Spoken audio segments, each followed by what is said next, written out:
Hello, chess fans. Welcome to another episode of Chess Chat, a program brought to you live from the Rollstone and Bank Trust Studio at Fitchburg Access Television. I am George Marajanian, Program Director of the Wachusett Chess Club at Fitchburg State University. This club, the second oldest chess club in Massachusetts, meets every Wednesday evening from 6 to 10:30 in rooms 144 and 145 of the McKay Campus Complex at the university. And with me for this 194th episode of Chess Chat is our award-winning director, Darren Dave of Fitchburg, recipient of FATV's very prestigious Boulder Award in 2009, and now in his 18th consecutive year as director of Chess Chat.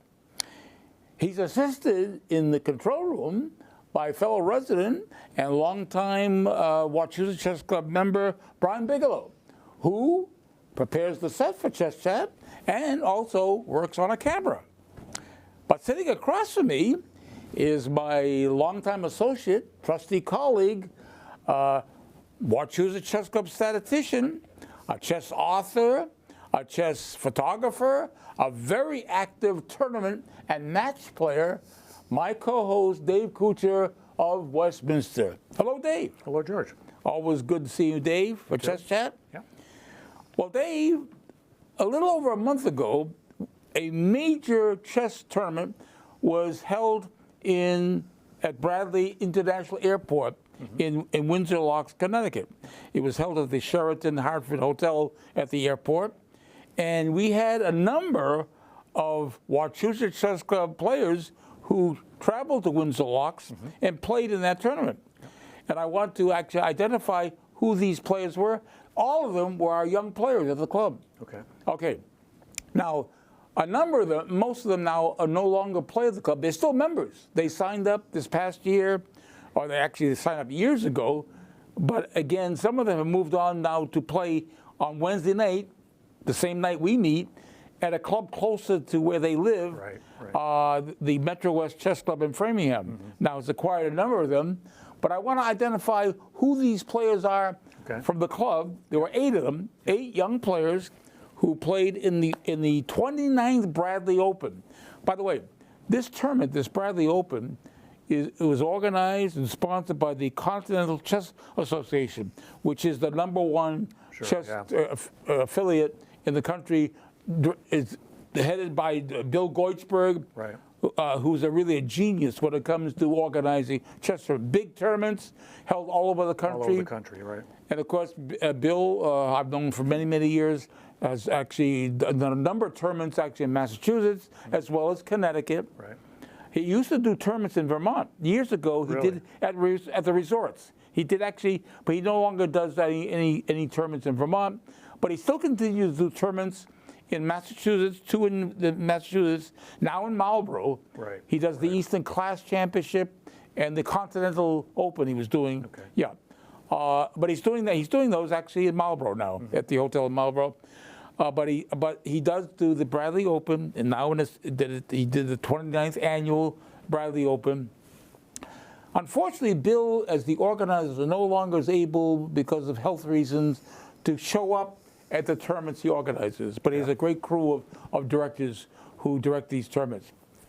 But this Bradley Open that we had Wachusett Chess Club members, I'm going to cite who they are. We actually had Sean Shu, who is going to be playing actually in this year's Wachusett Chess Club Championship, which starts the first Wednesday in September. It's a 7-round tournament. So his father, Sean's father, told me that yes, Sean will play in the club championship, and Sean played up actually in the Bradley Open. His rating, now he could have played actually in the under 2100 section, but he chose to play in the top section, the major section, along with Frank Cow, another Wachusett Chess Club player. And they both live in Lexington. Both Frank and Sean live in Lexington, and they played in the top section of this year's Bradley Open. Now, in the under 2100 section, there were 5 sections in all at Bradley. Ray Shui, who's a member of the club. Still, I have his, in fact, I still have his membership card that he's failed to pick up. But Ray won a prize. He was a prize winner with his 3.5 points out of 5. He won a prize in the under 2100 section. Okay. Now we had actually 3 players from the club who played in the under 1800 section, and one of them was a prize winner. Yep. Ella Zhang. Yep. Ella Zhang won a prize. She scored 3.5 points out of 5 to win a prize. Her sister Emma scored 2 points, didn't win a prize, but played with her sister in that section. And the only player now who's still playing at the club is our Dui Tuong Nguyen, who lives in Harvard, and he actually played in the section with the girls, Emma and Ella. Yeah. By the way, Emma and Ella both live in Chelmsford. Yeah, and they are now playing again at the Metro West Chess Club in Framingham. Okay. However, Ella teamed up. You know what Bill Goichberg does at his tournaments? He has what he calls a mixed double teams. Right. He allows actually a male player to team up with a female player. It doesn't have to be doesn't have to be related or anything. Right. Just find somebody that you want to team up with, and I will give out a prize for a mixed double team. And Ella luckily teamed up with Grandmaster, multi-time Massachusetts State champion Grandmaster Alexander Ivanov. Really? Oh, and they tied for first place, first or third, in the mixed team doubles. Yep. So they won actually the prize was over $333. Yeah. I mean, for that prize, yeah. So did she win 2 separate prizes? She won 2. Yes, she won both the mixed doubles, which is a bigger prize, than the smaller prize that she won in the under 1800 section. So Ella was able to get 2 prizes, mixed double, her share, and also the a single under 1800 prize. So those are the players who played. Did I mention 8? That was Sean Shu, Frank Cow, Ray Shui, who lives in Belmont, by the way. That's a long trip from Belmont. And Ella and Emma, who live in Chelmsford, and you got Dewey, who lives in Harvard. So I think that's 6. Okay, who am I missing? So actually, it was 6 then. I was wrong. Not 8, 6. 6, yeah. No, I take that back.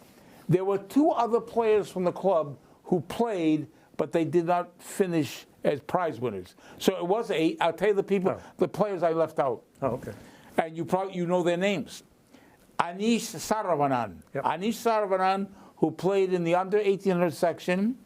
The last time he played in the club was actually in March, this past March, in the George O'Rourke Memorial.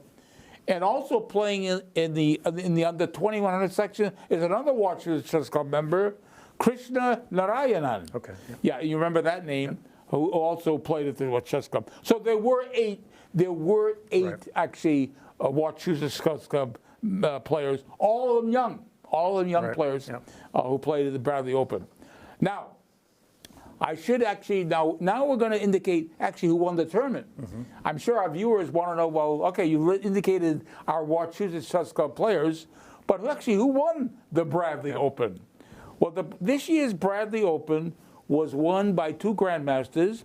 One of them that we've done a show on before, and that was Grandmaster. And I think Darren's going to show a photo.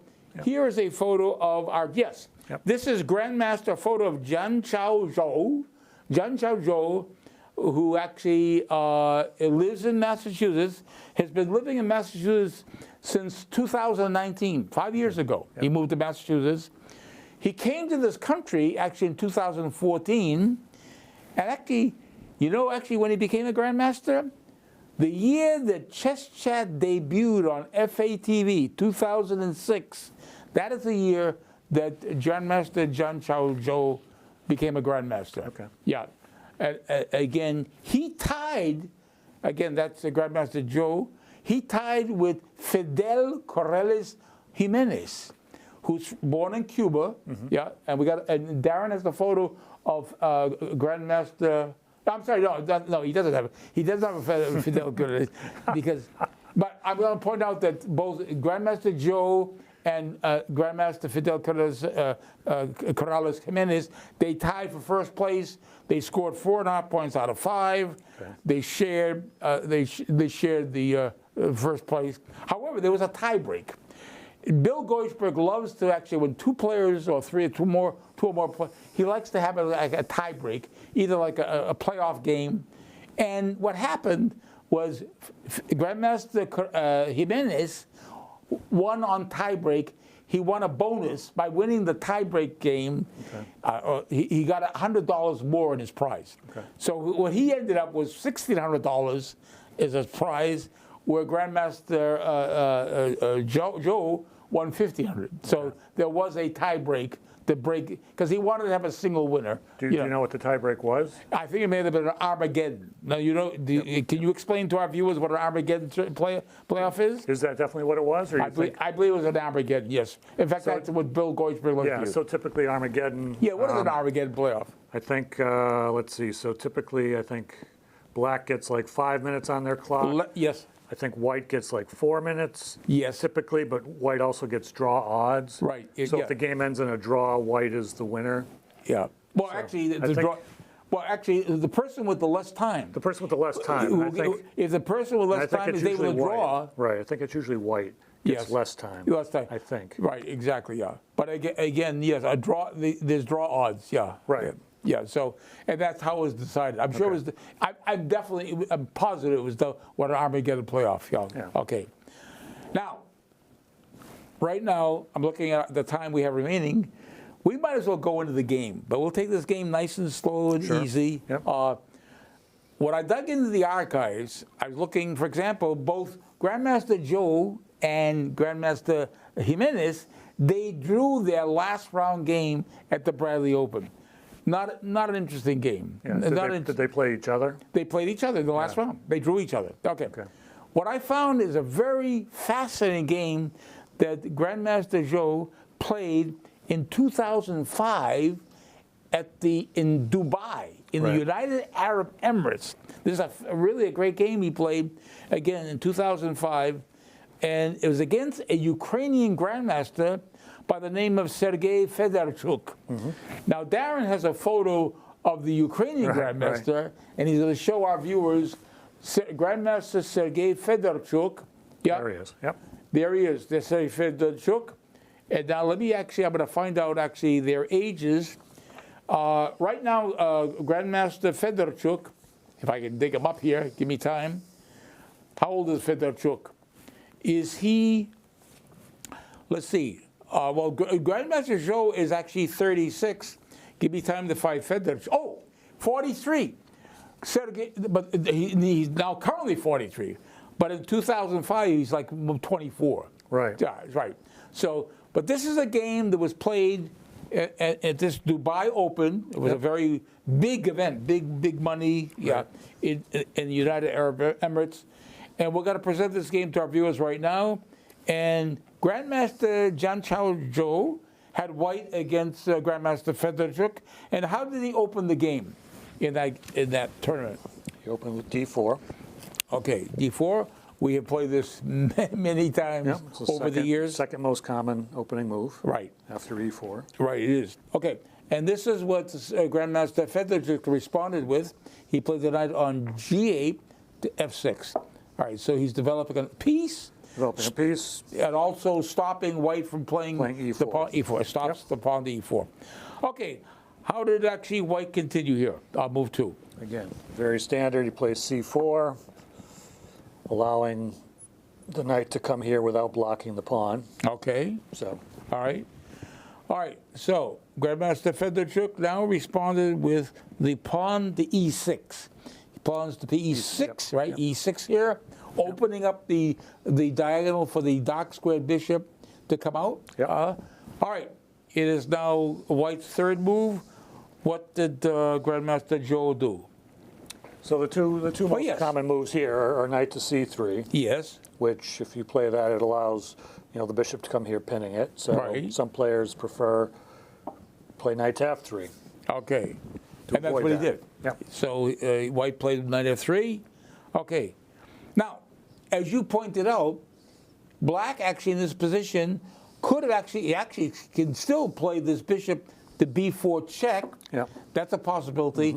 This is known actually by the name as the Bogolyubov variation. It was named after a Ukrainian grandmaster, a Ukrainian player from years ago, Yefim Bogolyubov, who would play this bishop b4 check. Fedorchuk did not play bishop b4 check.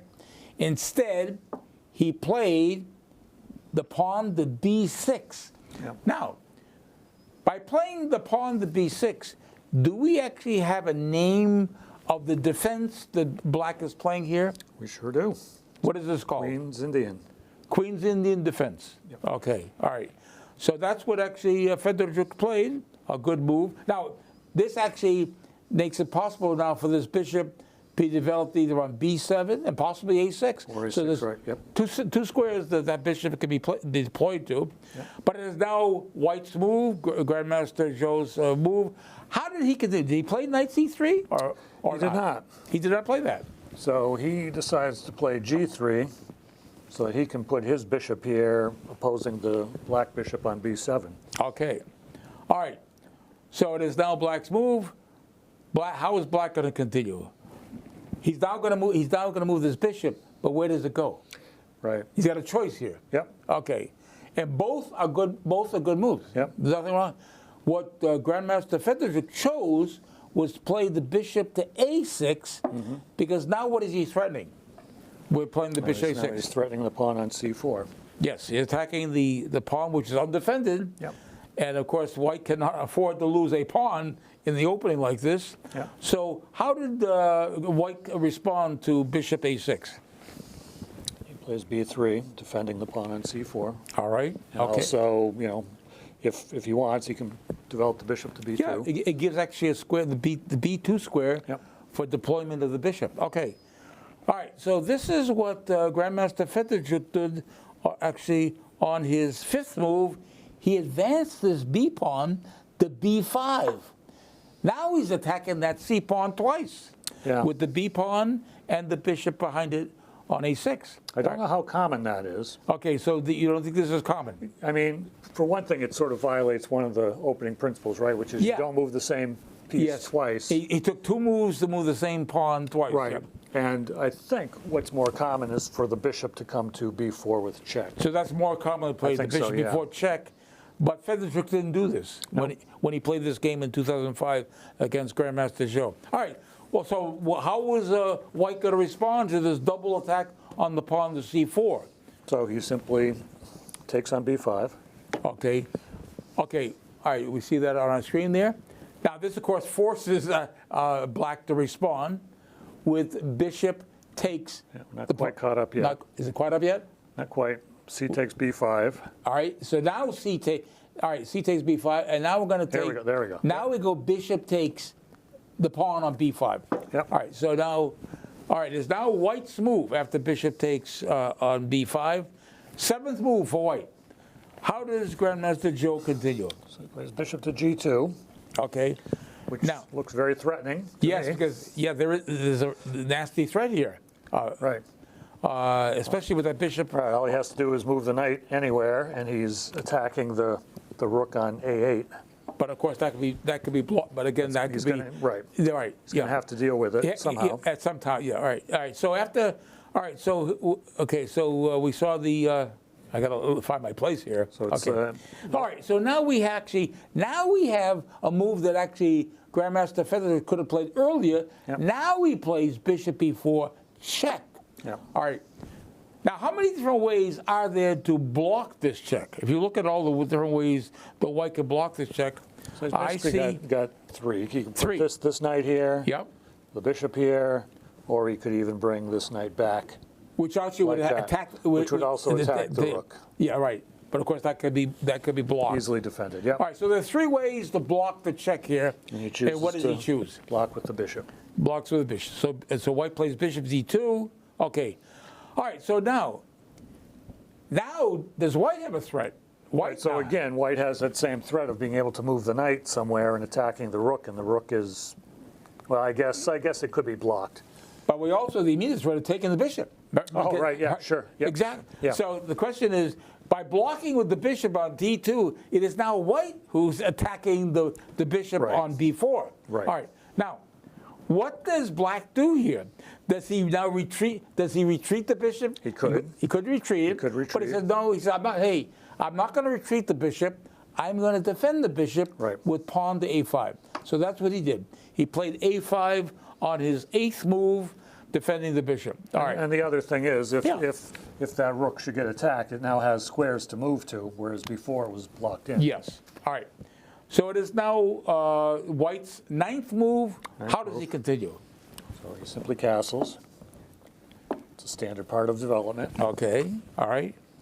All right. So now here's where black could castle here. Yep. It's a possibility he could Sure, castle. yep. He has to make it. But black decides, he probably says, why is my bishop on this diagonal? What is it? I mean, Right. he says, I got another idea. Right. I'm going to redeploy this bishop on b5 and bring it back to c6. And that's what actually black did. Bishop c6. Right. Yep. All right. That's what he did on move move 9. Yeah. Okay. It also takes control of this diagonal that we've been talking about. Yes. Yeah. Black is now challenging white on the long diagonal. Yep. The H1 to A8 diagonal, the Yep. long diagonal. Yeah. So he does that. All right. So it is now white's 10th move. How does Grandmaster Joe continue in this position? So this is a nice move. He plays bishop to g5, so he's pinning the knight, Yeah. and he's also, freeing up a square for this knight to be developed too. So he found that move more promising than playing the bishop to b2, which is available to, was it not? I mean, he could have actually, but he chooses. No, it was No, here. no. It was on I'm d2. sorry, the bishop was there, right? Yeah. So yeah, he could have exchanged if he wanted. Right, but again, that would open up this A file with pressure on the E rook, right, pawn. yep. So yeah, no. So this makes more sense. Bishop g5 with the pin on the knight would make more sense. All right. So here is where black now says, I'm going to castle. So black castles on move 10. All right. It is now white's 11th move. Now this next move is, I found surprising. It's surprising Did you to find me this too. surprising? Yeah, it's something I wouldn't do. Now, what would you do if you had as white? What would you do in this position? I mean, I'd probably be thinking about things like, developing the develop knight. a piece, right? Bring the knight to the d2, knight bd2. Yeah, yeah, and I think I would do the same thing. Develop another piece. Yeah, but what white did here was capture. Did he not white capture the bishop on? Yeah, on which is unusual it's usually good to have the bishop pair, and so Right, he's exactly. voluntarily giving it up. So he's giving up his bishop for the knight. Yeah, and usually bishops are considered better, slightly better than a knight, right? especially when you have both of them. Right. Okay. So, But he's also pulling the black pieces forward, so it well, it's actually helping black's development helps here. black's development. So Right. it seems like an unusual. Yeah. So he plays. unusual So move. black responds actually with queen takes f6.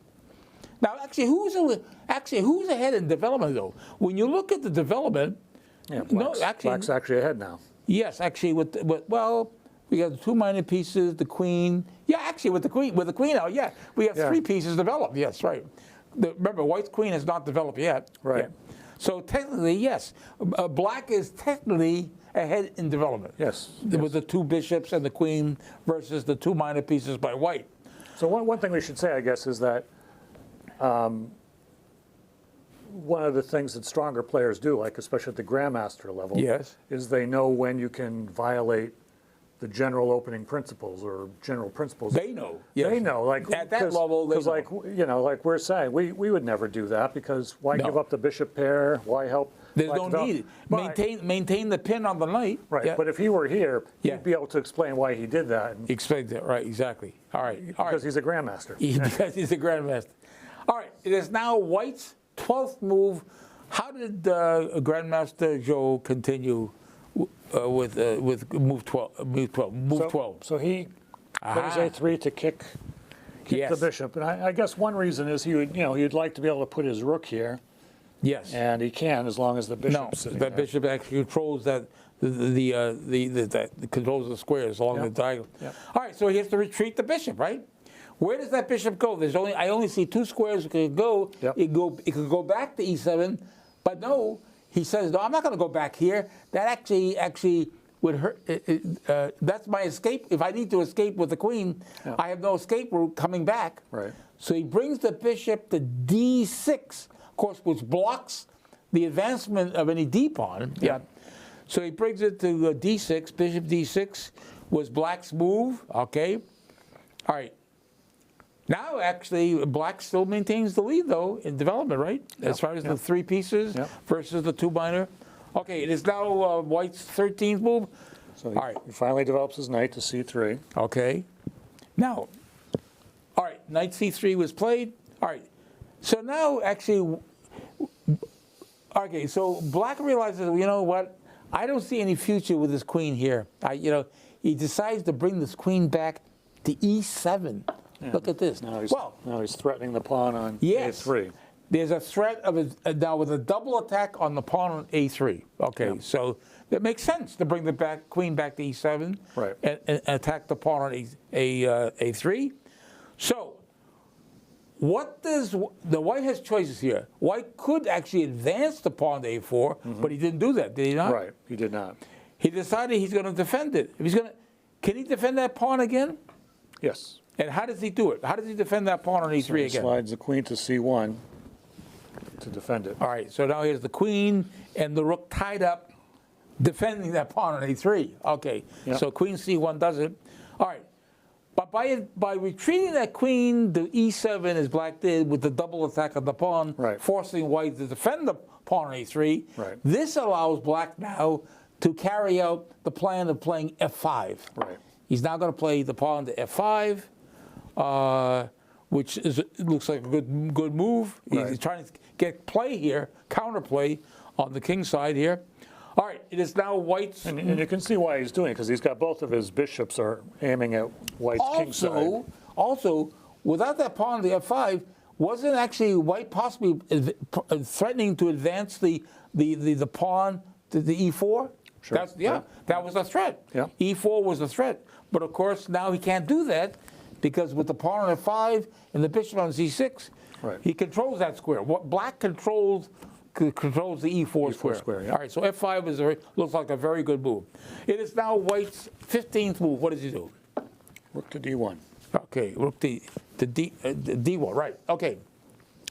Now, this little poor knight, black would like to bring into play, but the only move it has is bring it to a6, which he did. He brings the knight to a6, brings it there. It's now on the side of the board, as we know. What's the old saying about the knight on the side? Night on the rim is dim. The night on the rim is dim, right? And from there, it has no place to go. Exactly. Except back, of course, to where it came from. So unfortunately, that's the only square the knight was available tonight. Yeah. But there is value in connecting your rooks, which he's done. Yes, he's now connected the rooks. It is now white's 16th move. What does white do here in this position? Move 16. So part of the reason for putting the rook here is so that he could push the pawn to d5. Which he did. Yep. Attacks the bishop. Yep. Now, black decides not to take the pawn on d5 with the e-pawn. He decides, okay, I'm just going to retreat the bishop under attack. So he brings the bishop back here to b7. And that was his 16th move. Yep. All right, so now how does actually white continue after that retreating move by black? So he plays d takes e6. Okay, d takes e6. And of course, black has to regain his pawn. Right. There are two ways he can do it. Yep. Does he do it by taking with the queen? Queen takes e6, or does he take with the pawn, the d pawn? Well, he chooses the better of two, I think, or not. I mean, it certainly seems reasonable. It seems reasonable, and he decides to take with the d pawn.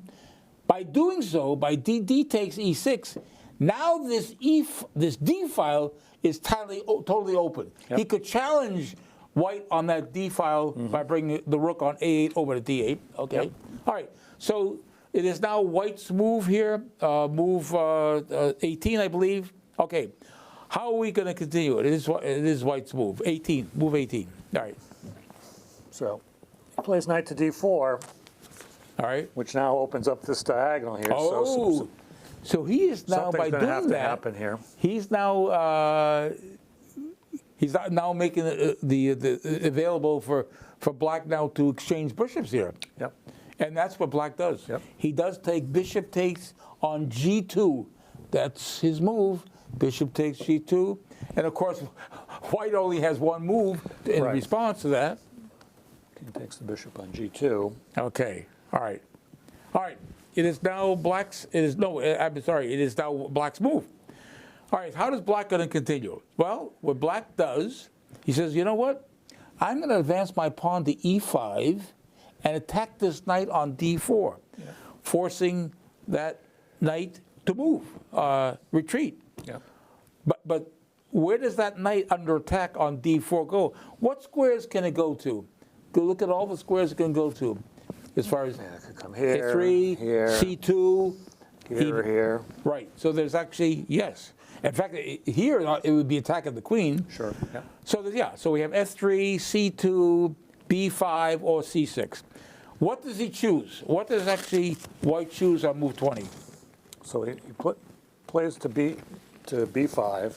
Okay. And we should point out that the biggest weakness in black's position right now is this isolated pawn on a half-open file. That's Right. definitely a weakness. An isolated pawn is a pawn that has no pawns beside it to protect it. All right. So, So that's a weakness, and he's going after it. okay. All right.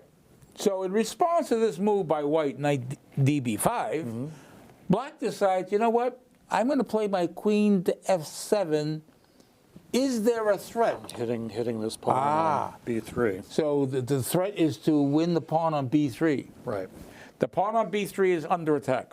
Yep. So what is white going to do in response to that? Does actually white spend time with defending that pawn? How does one do that? You can't bring the rook over because the rook is tied down. Well, no, actually that's defended here. This knight is defending here. So, I mean, one could actually advance the queen maybe up to maybe the c2. That's a defense. Yeah. But instead he says, you know what? I'm going to get rid. What does white do? Right. Takes the bishop on d6. Yes. All right. So knight takes d6. All right. And of course, that black only has one response to this, is to recapture that knight with the c pawn. Yep. C takes d6. All right. So now we actually have 5 pawns versus 4 on this side, Yep. and we have 2 pawns white versus 1 pawn on this side. All right. So materially, it's even. All right. Okay. All right. It is now white's 22nd move. How does? Oh, wait a minute. So he grabs He grabs a pawn. Rook takes on d6.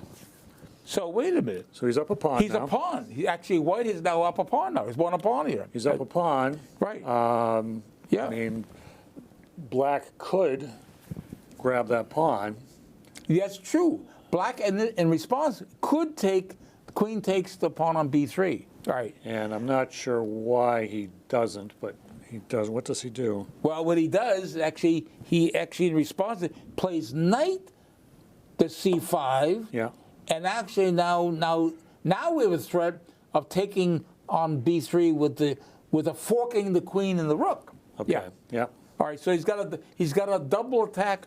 Yeah, he's got a double attack now on the pawn on b3 with the knight on c5 and the queen on f7. So how does white play next? Move 23 for white. What is white going to do here? Yeah. So he plays queen e3. Okay. So he's hitting this knight, Right. also attacking that Oh yeah, pawn. he's got a double attack. Yeah. He's attacking the knight and the pawn on e5. All right. All right. So in response to queen e3, what black did, he doesn't want to lose the knight. Yep.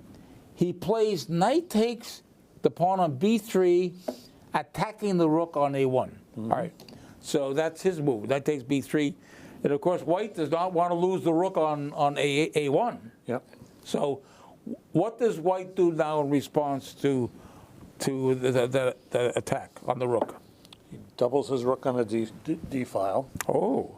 So almost always a good idea. this looks very actually, this is looking very promising for white, having double rook, because he controls this with the double rooks on the d file. White now controls the d file totally. All right.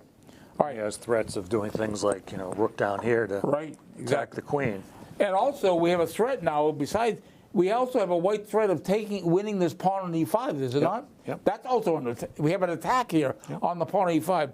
So what black does is play this undeveloped rook on a8 and brings it over to e8, defending the pawn on e5. Yeah, and we should say that this. So, again. We hadn't prepared this game, but the computer analysis says this is basically where black goes wrong. Oh, you mean now we're going to see mistakes here? This was a mistake that really what black needed to do here was advance, attack the queen, open this up because black has the queen and the rook, aiming down here. So this is the move he should have played. That's the move he should have played. Yeah, f4, attacking the queen and opening up that F file for his queen and his rook. Right. But he said he went on the defensive. Went on the defensive by playing the rook over to e8. Yep. Which is a mistake.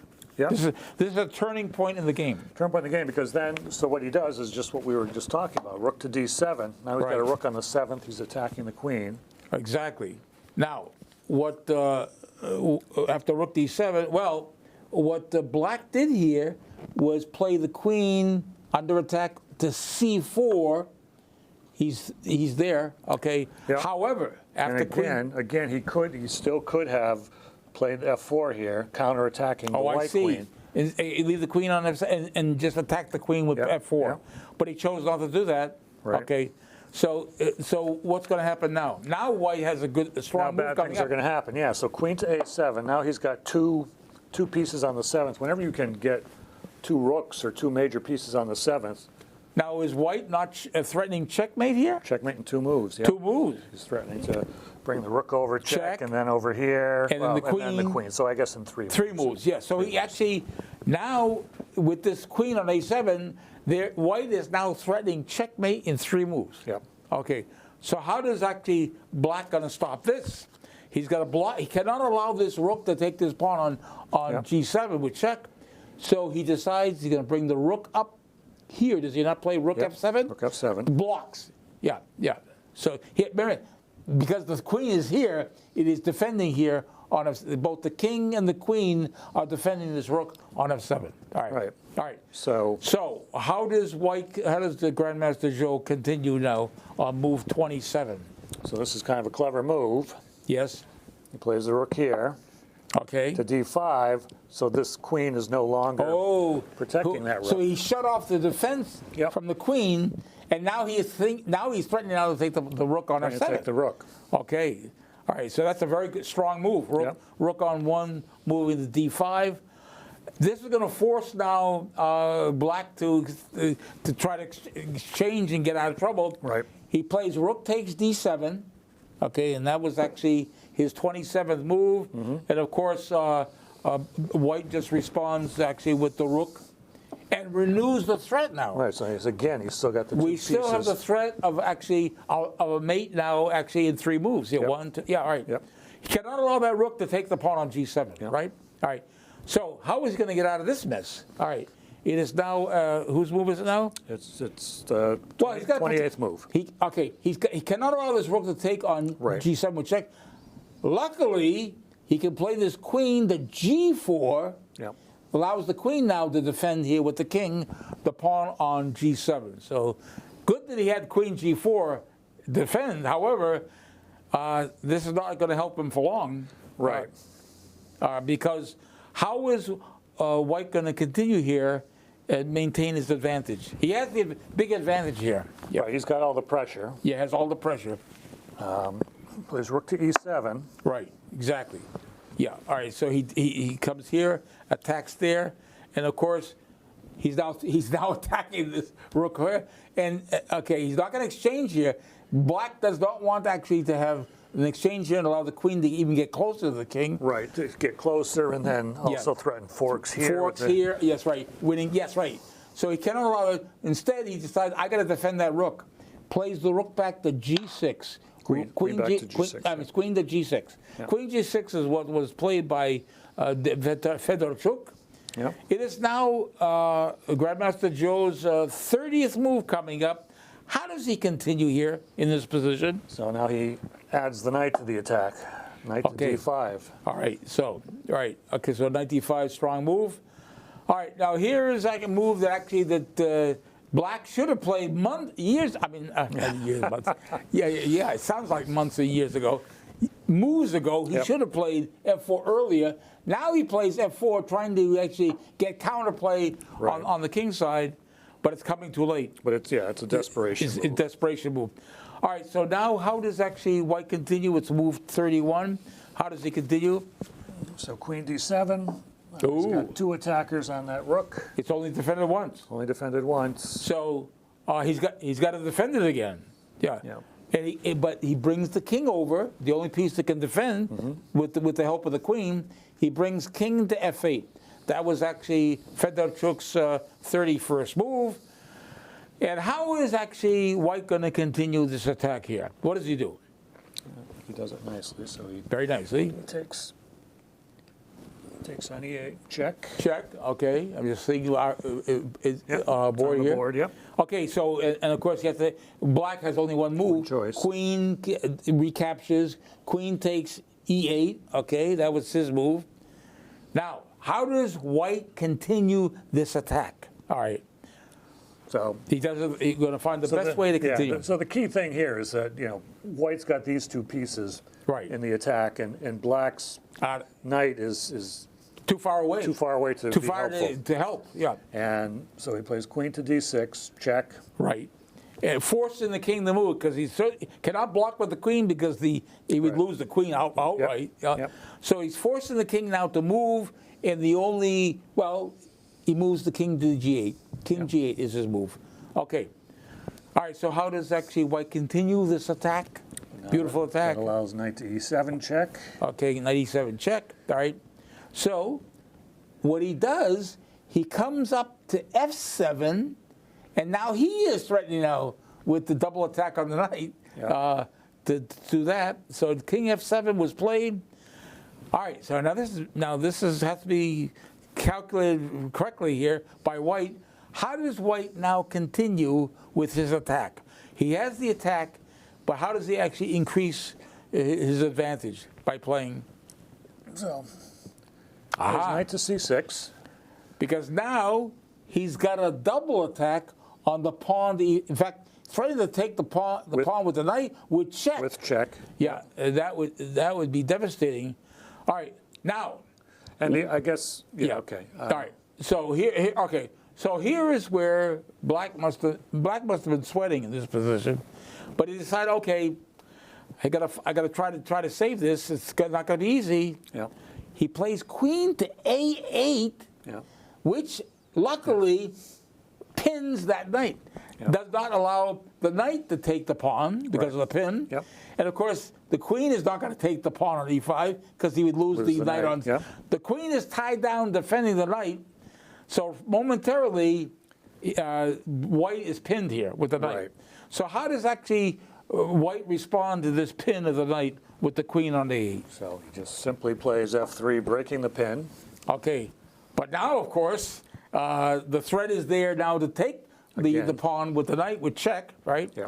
All right. So Black in desperation says, "Look, I got to find some try to counterplay." Yep. He plays knight C1. Yep. That's what he does on move 36. Knight C1 attacks the pawn on E2. Yep. I don't know how it helps him in any way, but it may or may not. How does White continue after knight C1? So he simply does what we were talking about, plays knight takes E5 check. Okay, the king has to move. King has to move. And the king actually has only 2 squares it can go to. It can go to E8 or G8. If it goes to E8, it's going to be checkmate in 2. Oh yes, right. You can't do. Let's show our viewers. We have time. We have time to show this, right? If the king moves to E8, which he didn't do, right? But if the king moves to E8, how is this game over? And then white goes here, check. Queen d7 check. Only one move by black is king f8, and we have a checkmate on with the queen on f7. Yep. So that's why the king cannot go to e8 Yep. on this check. All right, where was the check? No, it was okay. Hold it. Let's put it back here. No, it was check here, right? Yeah, okay. Here, right? Like that. Okay, so on this knight takes e5 check, Yep. the only move that black has without being mated on In two moves, yeah. in two moves, he plays the king to g8. Okay, Yeah. that's what he does. Okay, it is now white's 38th move. How does he continue? So queen to e6, check. Check. Again, Okay. he's got two choices, one of which is mate in one. Right, he can't go to f8 because it gets mated with the queen on f7. That's Immediately, mate. yep. So he has only one move. Yep. King h8 is the only move he had. Okay. Yep. All right. So it is now white's 39th move coming up. How does he play this? This is kind of a nice finish. He plays knight to f7 check. Right. Black only has one move. Only one move by black is king g8. Okay. Now, before we play white's next move, let's actually keep our position on our screen here. We show that diagram. Can our viewers see what move that white can play which will force black's resignation immediately? Yeah. Do they see actually the move that's going it's to a nice force? move. It's a very nice move. Okay. Okay. Have we given our viewers enough time to look at this position? Yeah, and they can pause it, I suppose, if they're watching on tape. Yeah. Yeah. Right. If they're watching on tape, they can actually pause it and see it. There's All an anachronism on tape. On tape. Right. tape. Exactly. All right. All right. So it is now. But we can say, a lot of people, players might be, puzzled here. It's like, well, what do I do from here? I can just keep going back and forth, right? Check, and he moves there, and I move here. Right. We go back and forth all day, getting nowhere. But the move he played is knight to d8. Right. And and black resigned immediately. Why? Well, wait. Why can't he just simply? Why He's got can't two choices. He has two. He only has two squares he can go to. Right. If he goes to f8, f8, it's going to checkmate. Okay. Right. But the only move he had was the king to h8, which he did before. Right. But now it's luckily with the knight on the d8, knight on d8 it blocks the Yes. queen. So this is immediate Very checkmate nice right move, here. yeah. So black did not want to see this. Black didn't want to play his next move because he knew it would end in checkmate. Right. So this is actually how the game ended in this position with this check here. Yeah, the queen is actually Was it here? Was it Oh, here? it's here, No, it was it's here. here, it's here. Right No, here. it's here. Because it was the discovered. Yeah. It was the discovered check, Yep. and black resigned in this position. So this was a rather interesting game. By the way, if one were to go online and look at looking up games of grandmasters, one would find this game by Grandmaster John Chao Zhou is one of his notable games. I mean, Yeah. So yeah. he would have been what, like 17 or so? He would have been no, actually. This was 19 years ago. In 2005. So actually, he's now what? He's 36. I said. Yeah, so 17. Yeah, right. He was young. He would be young. This is a young Grandmaster Zhou. By the way, what I failed to mention is that Grandmaster Zhou won the championship of China in 2010. How old was he? Yeah, Really? he was champion of all 2010, China. So what, 22 years old, I guess? Yeah, 22. He was champion of China. Yeah. Really? Wow. Yeah. And again, 4 years later, after 2010, he came to the United States. And I don't know where he settled when he settled here. He played his first tournaments in the United States in 2014. Okay. But 5 years later, he came to Massachusetts, and he's been playing here. And he's very. By the way, you know what he did after this tournament, Bradley Open? This Bradley Open ended actually on July 28th. Okay. Yeah, or I believe it did. He went and played in the U.S. Open in Norfolk, Virginia, and tied for first place. Really? In this year's U.S. Open in Norfolk, Virginia, with a Russian grandmaster, Khanin was his last name, and they also did a tie break there. They both ended up as tying for first place. Grandmaster Zhang Xiaozhou and Grandmaster Khanin, Khanin, and he tied for first in this year's U.S. Open. So he actually had two great tournaments back to back in this tournament. And that was probably a fairly big money event, I would think, the U.S. Open. Yes, it is. To Right, tie for exactly. first. Exactly. So again, I'm glad he still lives in Massachusetts. Now, I mentioned earlier that Fidel Corrales Jimenez, with whom he tied for first place at the Bradley Open, lived in Massachusetts some years ago, but now he's living, I understand, in California. He's moved to California. Really? Yeah. And he came all the way out here to play in the... Yes, he came out here. Unless he was actually visiting or whatever. He happened to be in the area. Now, I don't know what I mentioned, that Grandmaster Joe, John Chow Joe, is the second highest rated player in Massachusetts. Okay. Now, do you know who the highest rated player in the state is? I think. He's another Grandmaster. Yeah. And he actually happens to live in Worcester County, our county. Okay, yeah, then I do know. Then you know he lives in the town of Holden. Yeah. I believe he's 23 years old now. Yeah, he'll be turning 24 later in December, I believe, this year. And that is Grandmaster Sam Sevian. Sam Sevian, yeah. So did Sam go to college? Do you know? To my knowledge, no. No, he actually is playing professionally chess. And again, he's played a lot at the St. Louis Chess Club, where you visited. What year did you visit the St. Louis Chess Club? I think it was five years ago. 5 years ago? Okay. Because you met the founder. Yep. I like mentioning this because you meant Rex Singfield was the founder, and you have a photo. If our viewers, Chess Chat viewers, were to go on our website, wachusettchess.org, luckily they may actually find a photo of you walking with Rex Singfield, the founder of the St. Louis Chess Club, at the St. Louis Chess Club. Yep. But Sam Sevian has played numerous tournaments at the St. Louis Chess Club, which actually runs the big national events in the country. So, all right. So, anyways, this was rather interesting. The Bradley Open. We had again 8 Wachusett Chess Club youngsters play. 2 of them won money. Ella Zhang won twice. Ella or Emma? Ella. It was Ella, not Emma. Yeah. Okay. The sisters. But Ella actually finished out winning a prize in the under 21, the under 21 section, and her sister played in that section, and she also won. And by the way, her sister Emma teamed up with Grandmaster Joe in the mixed doubles. Oh, really? Yes. Now, Ella and Grandmaster Ivanov, they won a prize. They tied for first among the mixed doubles, but Emma said, you know, you've got Grandmaster Ivanov as your teammate. I'm going to have Grandmaster Joe as a teammate. But they didn't finish as a prize winner in the mixed team double. Yeah, but that was very interesting. The both sisters, both members of the club, teamed up with the 2 Grandmasters in the Bradley Open. Yeah. So, anyways, now we should actually, with the time remaining, tell our viewers what's coming up at the Wachusett Chess Club. Right now, we actually have a tournament going on called the Rocco Pasquale Memorial. Now, Rocco Pasquale, I mentioned him before on the program, he founded the Wachusett Chess Club more than 60 years ago.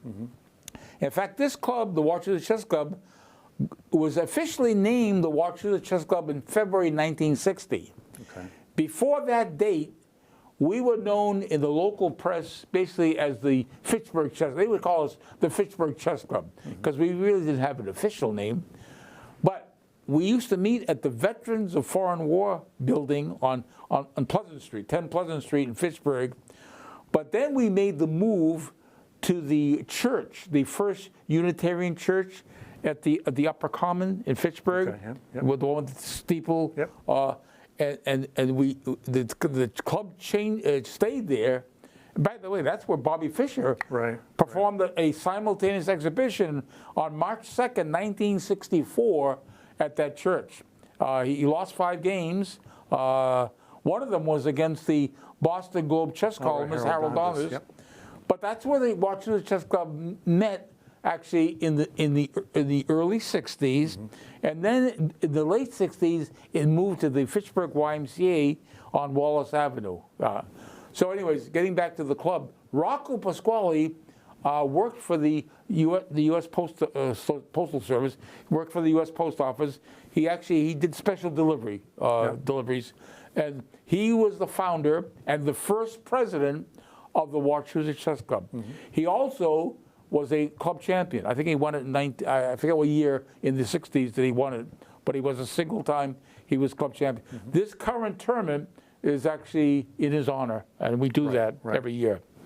But after this tournament ends, this tournament will end actually on August 28th. The following week, which will be September 5th, the Wachusett Chess Club starts. And what is the championship? The championship, there. Yeah. The Wachusett Chess Club Championship starts. It's held in 2 sections. We have an open section of 16 players. Now, A closed section. No, it's a closed. I'm sorry, right? It's a closed section, right? You have to gain entry by qualification, and those who qualify are qualified by virtue of their rating. We take the highest 8 rated players who have played at least 50% of the season's games. Now we actually right now we will complete the season with 44 games. Right now we actually have what 40. We've played 41 games already. 3 more games. So 8 rated players get in. How do the other 8 players get in? Well, we have a system called Grand Prix points. That is, those players who play at the club, for every win at the club, they get a point. If they draw, they get a half a point. And we go, the 8 highest Grand Prix point leaders will gain entry into the point. And that is called that would be the closed division. Now, those who don't qualify for the closed division will play in the club the open division, which is open to anybody. So that's going to start actually on September 5th. It'll be 7 rounds, and there'll be no buys. Now here's the departure, because this is a serious event. In past tournaments, we allow what we call a buy. If you can't make it to the club on a Wednesday night, we give players what we call a buy, which is a half a point. By not showing up, you don't end up with a 0. Although we do on much lower rated players, we say we want to give them much easier pairings. So, but anyways, there are no buys in the club championship, both open and closed division. So that's going to be starting on September 5th. We'll go into October, 7 weeks, and again, we have been doing club championships actually officially since 1960. And again, you know who our first club champion is?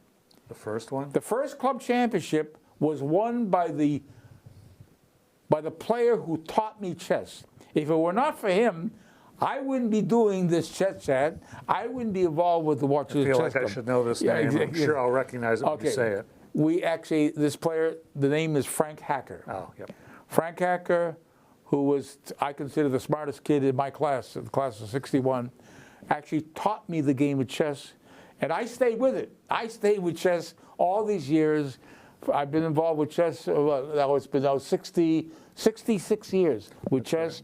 And he came to visit a few years ago, right? He did visit, and actually, that picture with... There's a picture. If any of our chess chat viewers will go to our website, they would find actually a photo of not only Frank Hacker, but other past club champions on the website. Along there's like eight of them. 8 of them, including our current world club champion, Ray Paulson. Ray Paulson is the defending champion. So anyways, well, we hope our viewers enjoyed the game we presented tonight with Grandmaster Jian Xiaozhou and versus Sergei Fedorchuk. And we'll be doing a program, the next program, will be on the New England Open coming up Labor Day weekend, actually in Westford. So we'll be doing a program on that. I hope our Chess Chat viewers stay tuned and watch that program. Until then, bye-bye.